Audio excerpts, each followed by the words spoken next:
In 1971, in the basement of the psychology department of Stanford University, a mock prison was created.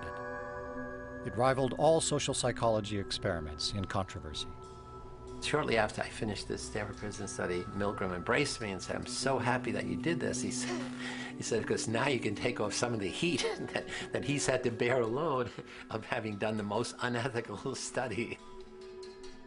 Although this experiment is over 30 years old, its enduring power has been underscored by the events at Abu Ghraib. When we got to Abu Ghraib, it was eerie. People were being told to rough up Iraqis that wouldn't cooperate. I mean, they're torturing, they're abusing detainees. You're looking at the situation thinking, they've condoned this, but why? And if it wouldn't have been for those photos, no one would have ever believed what was going on over there. When I first saw the pictures, immediately a sense of familiarity struck me, because I knew that I had been there before. I'd been in this type of situation. I knew what was going on in my mind. The photographs were strikingly familiar to the photographs that we had taken, many of the photographs I had taken in the prison study. We didn't do any of the stuff that you see in Abu Ghraib where they, get into a big pile or something like that. But I certainly subjected them to all kinds of humiliations. I don't know where I would have stopped myself. Given enough time, we could have got there. When the images of the abuse and torture at Abu Ghraib were revealed, immediately the military went on the defensive, saying, it's a few bad apples. When we see somebody doing bad things, we assume they're bad people to begin with. But what we know in our study is there are a set of social psychological variables that can make ordinary people do things they never could imagine doing. At Abu Ghraib, ordinary people perpetrated extraordinary abuses. To understand why, it helps to reach back to the lessons of Zimbardo's experiment, how people respond to a cruel environment without clear rules.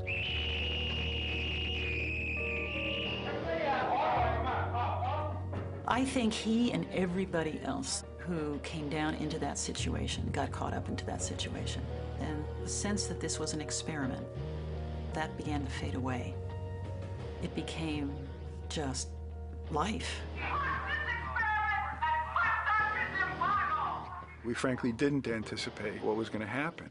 And we tried to really test the power of the environment to change and transform otherwise normal people, much as Milgram had changed or transformed otherwise normal people in an obedience situation. We wanted to do it in a prison-like situation. Over 70 men volunteered for Zimbardo's experiment. And they completed a battery of psychological tests. We picked 24 who were the most normal and most healthy. Half are going to be guards, half are going to be prisoners. And it's like flipping a coin, and heads, this one's a guard, this one's a prisoner. So at the beginning, there's no difference in the kinds of people who are in your two groups. When we were given our jobs as guards, we were issued a uniform, which was a plain sort of khaki or lighter colored uniform. And then we gave them the symbols of power, handcuffs, a whistle, a big billy club.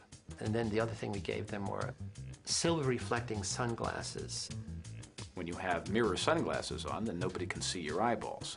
I think that anytime you put on what essentially is a mask, and you mask your identity, then it allows you to behave in ways that you would not behave if you didn't have the mask on.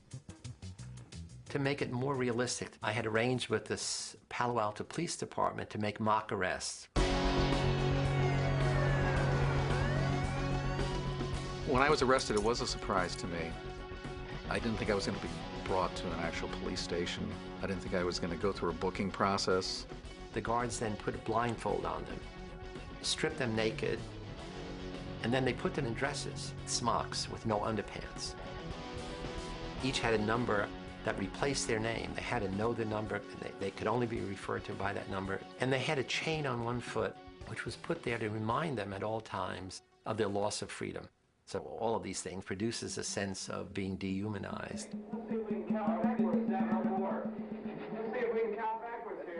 On the first day, I said, this is not going to work. I mean, the guards felt awkward giving orders, and they'd say, okay, line up, repeat your numbers, and the prisoners start giggling. Hey, I don't want anybody laughing. 3, 2, 1. And then a very interesting thing happened. Dave Eshelman, who the prisoners named John Wayne, like he's a Wild West cowboy, he begins to be more extreme.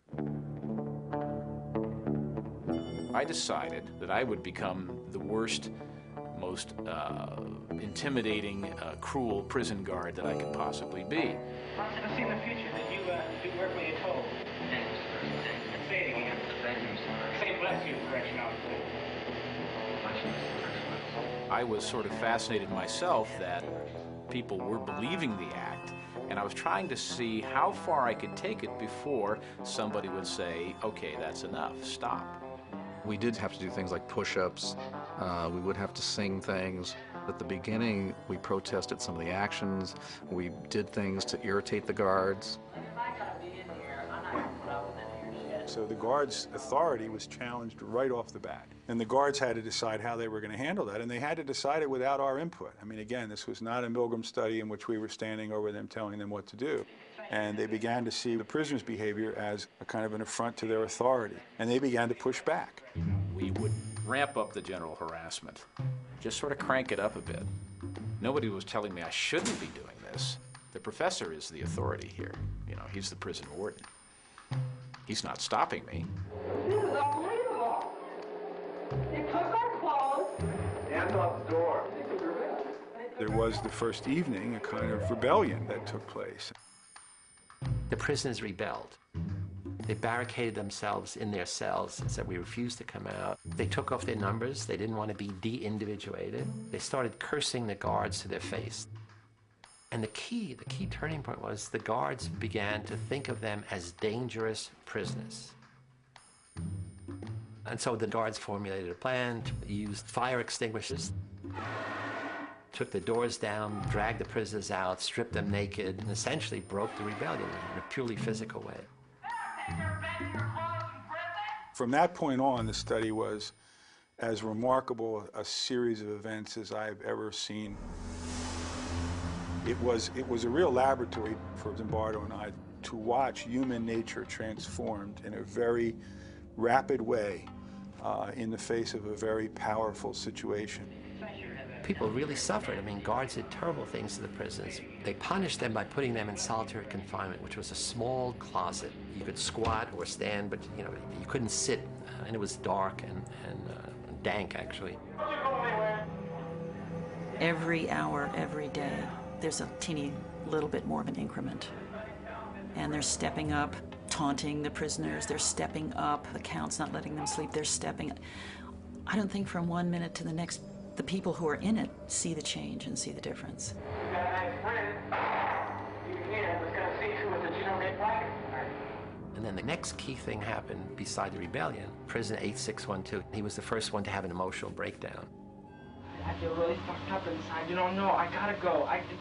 To a doctor, anything. I mean, Jesus Christ, I'm burning up inside. Don't you know? I'm fucked up. I don't know how to explain it. I'm all fucked up inside. Help now! At the time, if you had questioned me about the effect I was having, I would say, well, they must be a wimp. They're weak, or they're faking. Because I wouldn't have believed that what I was doing could actually cause somebody to have a nervous breakdown. It was just us sort of getting our jollies with it. Let's be like puppeteers here. Let's make these people do things. What if I told you to get down on that floor and fuck the floor? What would you do then? The guards now began to escalate their use of power. Some of them had prisoners clean out toilet bowls with their bare hands. They now taunt, humiliate, degrade the prisoners in front of each other, and they exert arbitrary control over the prisoners. They keep thinking of more and more unusual things to do. And very soon after the fourth day, things begin to turn sexual. You be the bride of Frankenstein, and you be Frankenstein. I want you to walk over here like Frankenstein and say that you love the true man. If you want to fully sort of humiliate somebody, then you want to get them in those things where their biggest fears are. And a lot of us have a lot of sexual hang-ups, and so that was part of that effort to humiliate them even further. Get up, Lord. I love you, true man. I love you, Pure Diet. You're my Pure Diet, you get down here and do 10 push-ups. The guards knew that had the coin come up heads rather than tails, they would have had the dress on rather than the uniform on. They knew that.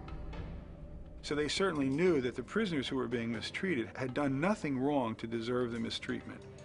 And yet the roles themselves were so powerful and the environment itself was so powerful that they ended up punishing those prisoners as though they had done something wrong. Prisoner 819 did a bad thing. We were told to chant something about how he was a bad prisoner.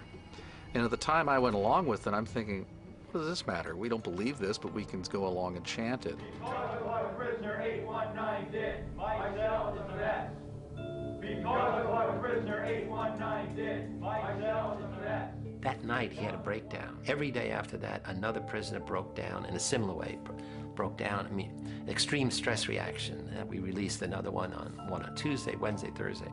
Nobody who was in that study could deny that the prisoner breakdowns were genuine. They were scary to see. They were upsetting to us. They were unexpected, but they were very clearly the real thing.